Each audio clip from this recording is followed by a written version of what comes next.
Hey guys, welcome back to more r/prorevenge Reddit stories. In this video, OP got bullied all throughout his childhood relentlessly, but then comes back years later and destroys the entire town in his quest for vengeance. Let's dive right into the video. And the title story starts like this. Growing up, it felt like my town was built around two things. The church and the factory. There was the main street with the usual stuff grocery store, a hardware shop and a couple of diners, a pharmacy that always smelled faintly of disinfectant and old candy. Then there was the huge plant on the edge of town with its long low buildings, fences and that one big stack you could see from pretty much anywhere. Half the people worked there. The other half were married to people who did or ran businesses that depended on factory paychecks. My mom and I were on the outside of all that. She had me on her own. No husband, no ring, no neat little story to make the church people feel okay about it. When I was younger, she gave me different versions of how things went down, but the consistent part was she trusted the wrong guy, he bailed, and she was the one who paid the price. Furthermore, there were some darker details I don't want to get into too far, but basically at one point she had to have an abortion as well, and it was heartbreaking. Some people hated her for that in the town. My earliest memories are her walking me to the cheap apartments near the edge of town, carrying a grocery bag in each hand, people whispering as we passed. I didn't understand the exact words back then, but I understood the tone. I understood the way some parents pulled their kids a little closer when they saw us. When I got old enough, I asked my mom why people looked at us like that, and she just sighed, squeezed my shoulder, and said, "Because I broke the rules they care about more than anything. So now I'm an example. That's all." She worked whatever jobs she could get, cleaning houses, doing laundry at a little motel, cashier shifts at the grocery store, but she always looked tired. The church busybodies loved to remind her that if she repented more or volunteered more or stopped drawing attention to herself, maybe people would give her a second chance. Nobody ever explained what that second chance looked like. It definitely did not include us sitting in the nicer part of town. At school, I learned pretty fast that kids can smell that kind of thing on you. You know how some kids show up late because their parents are busy? I showed up late because my mom's car died and we had to take the bus or we walked. My clothes were always a little off, not dirty exactly, but cheap, off-brand shoes, a backpack my mom found at a church yard sale, and there was a group of kids who seemed to decide that I was their favorite target from day one. One's dad was a big deal at the factory, another dad ran a church group, and another mom was on the town council. They all had nice houses, clean sneakers, and the confidence of people who know that the whole system is built to protect them. They called me every name you can think of, and they would whisper loudly about how I'd probably end up just like my mother. At first they would just stick gum on my chair, shove me in the hallway, or accidentally spill milk on my homework and then laugh while the teacher told me to stop being dramatic. I complained a few times. The teachers would give me this tired look and say stuff like, "You know kids your age, they tease. Try not to take it personally." One teacher actually said in front of the whole class. Maybe if you didn't act so strange, people wouldn't react so strongly. I remember going home that day and just sitting on the floor in our tiny kitchen while my mom made dinner. She asked how school was and I just did not answer. I didn't have words for, "The adults think I deserve it too." Over time, I leaned into the role they pushed me into. I wore the same jacket all the time, kept my head down, ate lunch alone. If they wanted me to be the weird kid, fine. I would be the weird kid. It hurt less than trying to be normal and getting slapped down for it. The bullying was not one event though, it was 100 small cuts over years, group projects forgetting to tell me when they were meeting, my science project mysteriously falling off the table and breaking, snickers when I walked into a room and someone writing a slur on my locker, and the janitor giving me a look like I had done it myself for attention. But there was one day that stuck with me more than any of the others. It was late afternoon and most kids had gone home. I stayed behind to finish a math test because I'd been out sick the week before. By the time I finished, the halls were mostly empty. I stepped outside and a group of bullies was waiting near the side of the building between the school and the field. I knew I should have just kept walking, but the path home went right past them. They called out some fake friendly greeting, then one of them stepped in front of me. "Hey, where are you going so fast?" he said. "We just wanted to talk." I tried to step around him, but another one stuck a foot out and I nearly fell. My backpack slipped off my shoulder.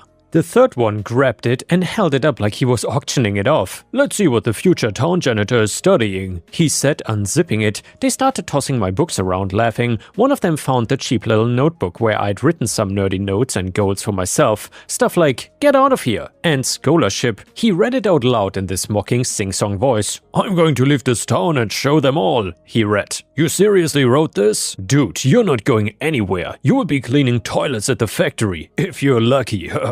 He said that last part very calm, like he was giving me career advice. And then one of them shoved me.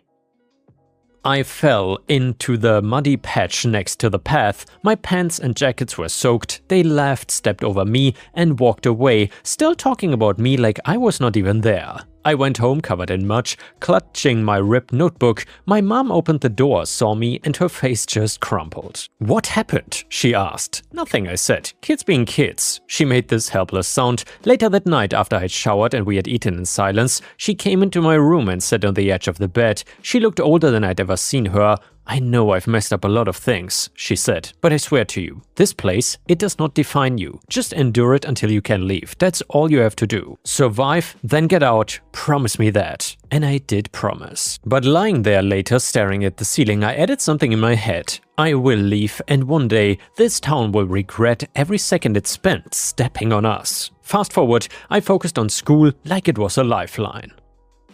I did not go to parties, I didn't date, I didn't hang out after class, I studied, and it turns out numbers made sense in a way people didn't. Equations did not judge you, spreadsheets didn't talk behind your back. I got really good at math, statistics, and anything that involved staring at data until patterns popped out. A distant relative, one of the only people in the family who actually treated us like humans, helped me apply to a university in the city. Between that, some aid, and every spare cent my mom managed to squirrel away, I got out. Leaving town did not feel real until I looked out the bus window and saw the factory stack getting smaller in the distance. For the first time, I felt like the air did not weigh as much. City life was weird. Nobody knew my mom, nobody knew the story, nobody cared that I didn't have a dad. They were too busy with their own problems, and I was just another broke student.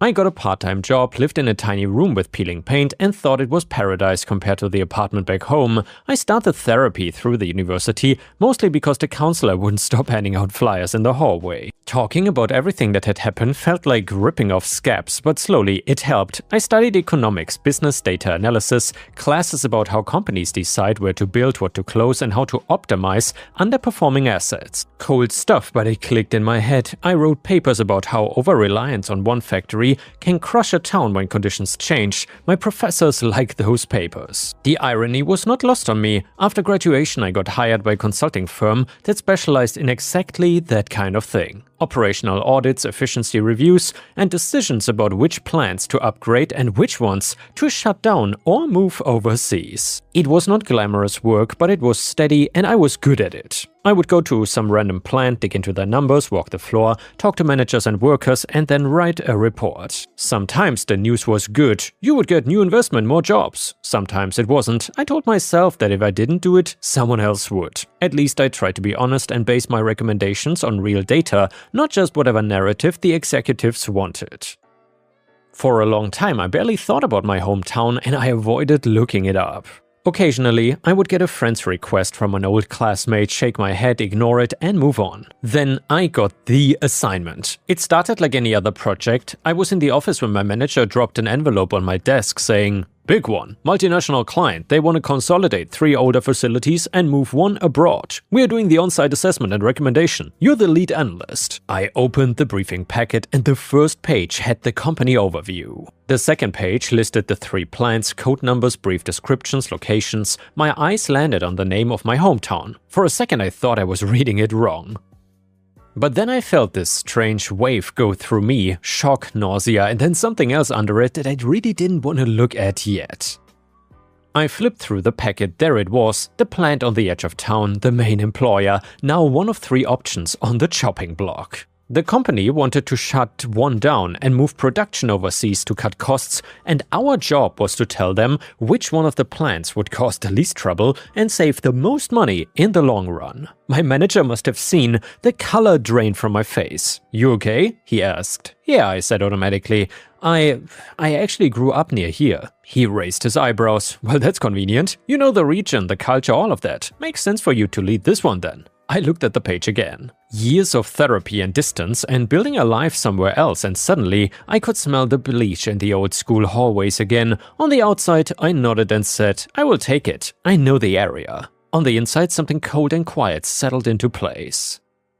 This town thought that I was trash. Well, let's see how it does now that I am the one holding the pen. The first plant we visited was not my hometown, it was another town a few hours away with its own aging facility. On paper they had problems like outdated equipment, some inefficiencies, some safety issues, but the management seemed genuinely interested in fixing things, and they were already working on incremental upgrades. People on the floor knew the process, and they admitted the issues instead of trying to hide them. I took notes, ran numbers, and did my usual thing. The second plant was in a different region entirely, smaller, newer, but with supply chain challenges and higher logistics costs. Again, pros and cons. Nothing screamed disaster. But then came the third site. We drove into my hometown in a rented car with the company logo on the side. There were a few new storefronts on the edges, but the main street looked almost exactly the same, just more faded. The church had a fresh coat of paint and a new extension. Of course it did. At the end of the road there was the plant, the big buildings, the stack, the chain link fences.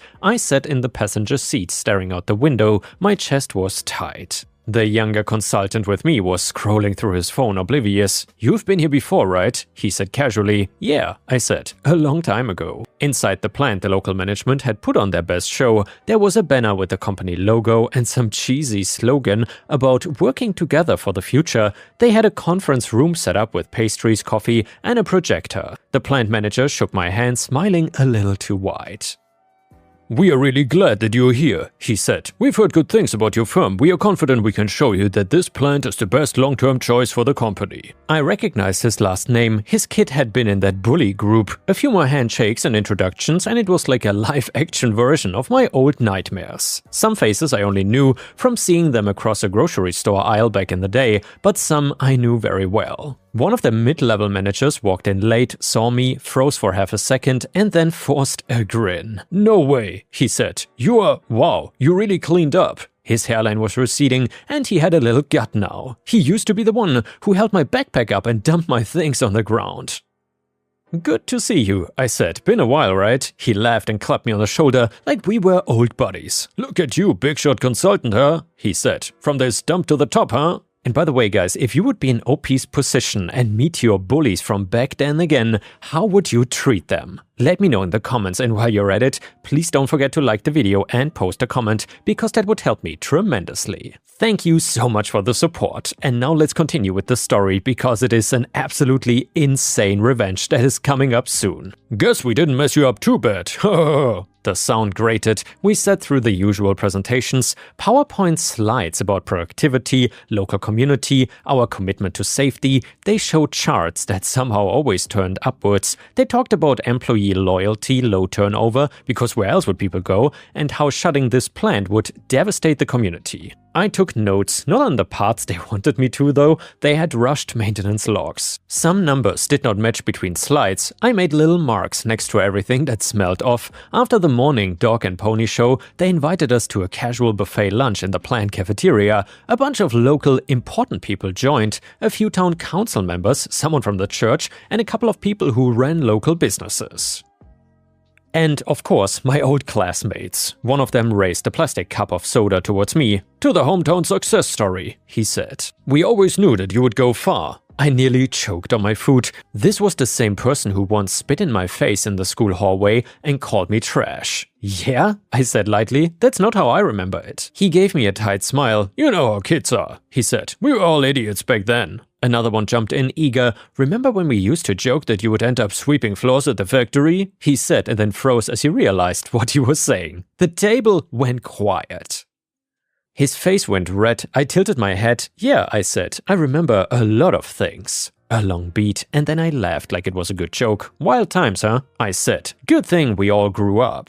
And by the way, guys, if I would be in OP's situation, I would definitely not forgive these bullies. Honestly, normal people, even if they are kids, don't bully others. And no one is gonna change my opinion on that. Anyway, the tension broke, people laughed, relief obvious on their faces. They wanted to believe that I was over it. That I'd moved on, forgiven them, that I was not here in this role with a memory like a steel trap. I let them believe it. It made what came later easier. The next few days were the actual audit.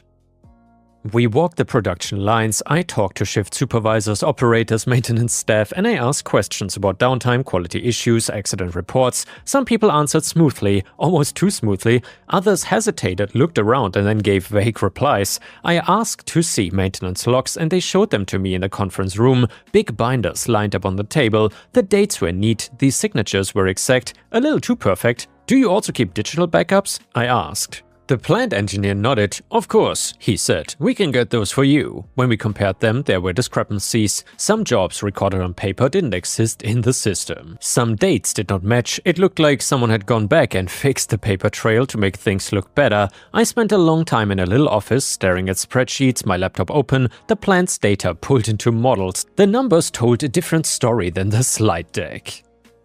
There had been more accidents than they admitted, equipment was running well past recommended service intervals, and they had pushed production by cutting corners on training and safety. Years of so-called, "we will fix it later," piled up. In isolation, none of it was shocking, I'd seen worse, but here in this place with these people, it hit different. One operator pulled me aside when we were alone on the floor. "Off the record," he said, "this place is held together with duct tape and prayer. We've reported issues, but if you make too much noise, you don't get promoted. You get the worst shifts instead. Most of us cannot afford to rock the boat." He looked exhausted, middle-aged, calloused hands, lines on his face that had nothing to do with age. "Why don't people leave?" I asked, already knowing the answer. "Go where?" he said. "My wife works part-time at the grocery store. My kids go to school here. We've got a mortgage. This plant goes, this town goes." He had no idea who I was. I was just another consultant with a badge and a laptop. I thanked him for his honesty and wrote everything down later. That night, back in the hotel, I sat on the bed with my laptop glowing in the dark. The plant's data on the screen, the TV on mute, showing some random show I was not even watching. My coworker had gone to the tiny hotel gym. I stayed behind. Part of me felt sick, the other part felt wired. I thought of my mom working double shift so I could eat. I thought of that muddy patch beside the school walkway. I thought of how many adults had watched what was happening and just shrugged. Was it fair to punish an entire town for the actions of some kids and some smug adults? No. Plenty of people there had never laid a hand on me. Some of them were probably decent. Some were victims of the same system in different ways, but the ugly truth was, the system had worked exactly as designed. It protected people like my bullies. It fed into nepotism at the plant, it let management promote their buddies' kids instead of actual competent workers. And it looked the other way when someone like my mom struggled, and now that system had a target on its back that I didn't put there. The company wanted to shut one plant down. If we said no, they would find someone else to say yes. I closed my eyes and saw my younger self sitting alone in the cafeteria, pretending to read while trying not to cry. And then I opened them. I took a deep breath and started building my models. We finished the site visits to the 3 plants and went back to our main office to write the report. On paper, all 3 had issues. All 3 needed investments, and all 3 had pros and cons. But when you broke it down into cold categories, safety risk, maintenance backlog, leadership quality, and openness to change, the hometown plant came out worst. And that was before I even touched the language. I did not fabricate anything. I did not need to. I just did something I'd never done quite this way before. I sharpened every flaw at that plant into a knife, and where I might have written some safety gaps for another plant, I wrote systemic safety issues with significant long-term liability for this one. Where I might have described a culture as resistant to change, I wrote deeply entrenched top-down culture focused on maintaining appearances rather than solving root problems. For the other 2 plants, I highlighted their strength more. I described their issues as addressable with targeted investment. I suggested paths where upgrades would pay off within a certain number of years. And for my hometown plant, I laid out the full cost of fixing everything: the deferred maintenance, the aging equipment, the required safety upgrades, the retraining, and the numbers were ugly. Even if the company threw money at it, they would be fighting cultural resistance from leadership that had been in place for decades. Then I ran scenarios. If you shut down Plant A, here are the relocation costs, here's the disruption. If you shut down Plant B, here's what happens. If you shut down Plant C, my hometown, here is why it is the cleanest break in the long run. And well, guess which one came out looking like the most rational choice? I did not write, please kill this place. I didn't have to. The numbers said it for me. I just made sure that they said it clearly in language executives understand. Cost, risk, liability, return on investment. The final recommendation section was written in my usual dry tone. Based on the above analysis, we recommend the company consider consolidating operations by closing Facility C and relocating production to the new overseas site. While all three facilities face challenges, the long-term structural and cultural issues at Facility C make it the least advantageous candidate for a continued investment. I stared at that paragraph for a long time before sending the draft to my manager. He read it, made a couple of minor edits for style and said, "Good work, solid justification. The client will like the clarity." I nodded and tried not to think about the grocery store cashier who had smiled at my mom all those years just so she could gossip later, or the teacher who saw my project smashed and blamed me for being too sensitive, or my mom, exhausted, telling me to just survive. The client's board took a few weeks to decide. We were not in the room for their final meeting. We just got an email from our main contact saying they would come to a decision and would proceed with our recommended option. Facility C would be closed, and they asked us to help with transition planning spreadsheets about severance packages, relocation options, timelines for shutting down equipment, and moving it. So we set up calls, filled in templates, checked boxes, and from a project standpoint, everything went smoothly. From a human standpoint, well, the news broke in my hometown through a short press release, and a hastily called all-hands meeting at the plant. I was not there in person. I watched it later, grainy footage someone posted online. The local news station did a segment, shots of workers walking out of the plant looking stunned, someone wiping their eyes, and a foreman looking angry and lost. A reporter stuck a microphone in the plant manager's face, the same man who shook my hand and told me that he was sure that they would impress us. He talked about corporate greed and betrayed loyalty and the impact on honest families. He mentioned how the town had given everything to this company, and he didn't mention how many accident reports had been quietly buried. He didn't mention all the promotions handed to people with the right last names. One of my old bullies, now a supervisor, was in the background of one shot, staring at the ground, jaw clenched. Another gave a short, bitter interview about how some outsider consultant had probably cooked the books and not understood the community. I watched that clip 3 times, and then I shut my laptop and sat in silence. Over the next months, it played out pretty much exactly like every paper I'd ever written on the subject said it would. The plant downsized in stages, then shut off completely. Some people took transfers to other facilities far away, ripping their families out of the town they'd always known. Others did not have that option, too old, too rooted, too broke. Small businesses on Main Street started closing one by one. The nicer houses went up for sale, some sold, but most didn't. People posted angry rants on social media about foreign workers and heartless executives. They shared petitions, angry memes, and hopeful rumors about new investors that never materialized. I didn't comment, I just watched from my apartment in the city, scrolling through profiles. One of my old teachers set up a crowdfunding page talking about how she was heartbroken watching former students struggle. And yeah, I stared at that page for a good 10 minutes before closing it. One of my bullies went from posting pictures of his big truck and weekend barbecues to vague posts about hard times and people you cannot trust. Then there was a photo of him in a cheap-looking uniform at a different job in another town, looking tired. Another person's marriage apparently blew up under the stress. Lots of passive-aggressive co-parenting posts. The church posted about standing strong in adversity and supporting our neighbors. They organized food drives and prayer meetings. I didn't feel anything reading those posts, just a kind of cold, distant emptiness.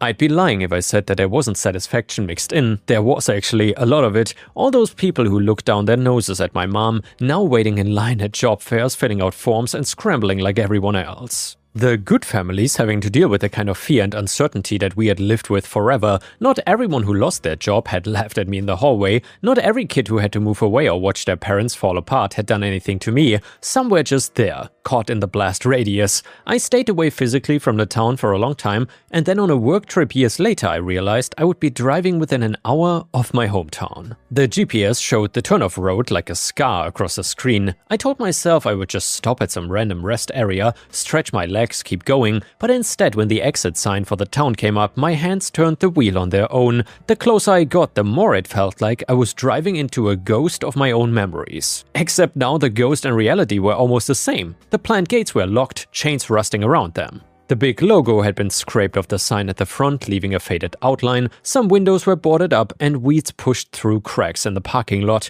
I parked the rental car a few blocks from my old school and walked. The school looked smaller and the paint was peeling in spots. The field where the bullies used to hang out had patchy grass, and there was a newer building attached to one side, probably some half-funded expansion. I stood there on the sidewalk for a while watching kids run around at recess. They had no idea who I was. They had no idea what this place had been to me or what I'd helped to do to their town. Part of me wondered if any of them were that kid now, the one everyone decides is wrong just for existing. I hoped not.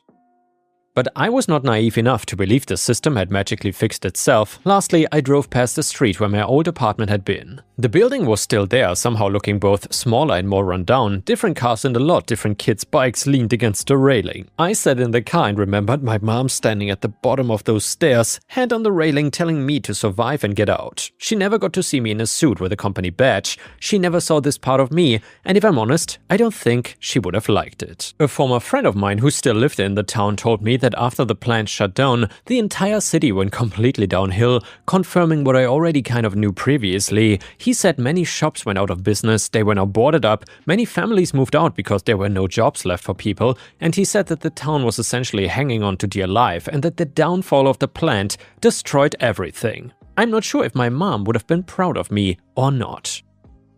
She suffered because of this town, but she still had a kind of stubborn compassion that I never quite managed to copy. She used to say things like, hurt people, don't let them turn you into one of them. Sitting there, I wondered what she would think of me now. And yeah guys, let me know in the comments what you think about this story. Do you think that OP was an a-hole here and did he go too far? Or was he doing the right thing? And a person in the Reddit comments said, "You're the a-hole, look what your town did to you and your mom was awful, no debate there. The bullying, the adults looking away, the you're trash because your mom is a single parent mentality, absolutely disgusting." But you did not just go back and stick it to just a few bullies, you helped collapse the main employer for an entire town, and you did it on purpose, knowing exactly what your recommendation would do. That is not just karma for the kids who shoved you in the mud, that is hundreds of people, families, kids who never met you, older workers who never bullied anybody, being thrown into financial chaos because you wanted the town to regret how it treated you. You had a massive conflict of interest and did not disclose it beyond, "I grew up near here." You knew that you were emotionally compromised. You admit that you sharpened every flaw into a knife. That is not a neutral analysis, that is sabotage wrapped in spreadsheets. Comment number 2, this is one of the most everyone sucks here posts I've read in a while. Your town? Trash. The way they treated your mom as a walking morality caution sign? Trash too. Kids being openly cruel and teachers shrugging, church people weaponizing repentance to gossip and judge? Trash. They created a hostile environment and then act shocked Pikachu face when the weird kid grew up with a grudge. But you didn't exactly take the high road either. The town created the monster and the company handed you the weapon and you pulled the trigger. Everybody's hands are dirty here. Comment number 3, I'm probably going to be the minority voice here, but NTA. Your town didn't just tease you, they systematically treated you and your mom like garbage for your entire childhood. Your mom is exhausted, working multiple jobs and getting judged by church busybodies. You're getting bullied by kids from good families while the adults who should protect you turn a blind eye or outright blame you for being too sensitive or weird. You did exactly what everyone told you to do, which was just survive and get out.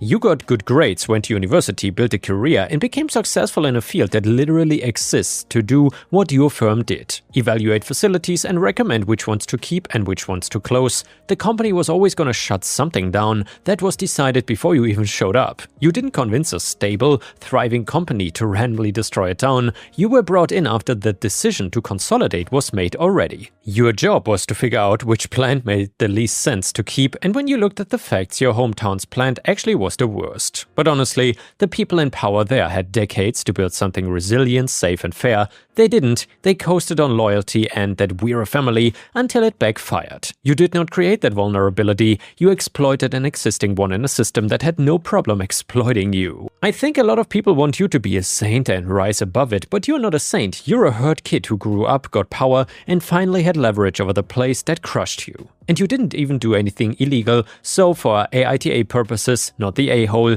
the town made it clear that your suffering didn't matter when you were powerless, you had no obligation to save them when you finally weren't. And the next one, guys, is a little more light-hearted petty revenge story that is really worth listening to. It is titled, Make Me Stay Late? Okay, I'm taking lunch then. So at my job, it used to be when you're done with your assigned task, you go home. Well, my assigned task would not keep me at work past 3 p.m. If I rushed and skipped all my breaks, I could usually be home by 1 p.m. I would still get paid for the whole day. Recently, we got a new boss who added a lot to our workload. She hired a whole bunch of new employees too. Now it was taking me a little longer to complete my task, and she also made a new rule that we must go help a new employee before going home. If I rush and skip all my breaks, I could still make 5 p.m. and then she changed the rules again now. Now nobody goes home until everyone is done. So now days started getting longer, the workload was increasing, and me being a dumb idiot was still working without taking any of my breaks in a desperate attempt to go home earlier. Then one day, soon after the last change to the rules,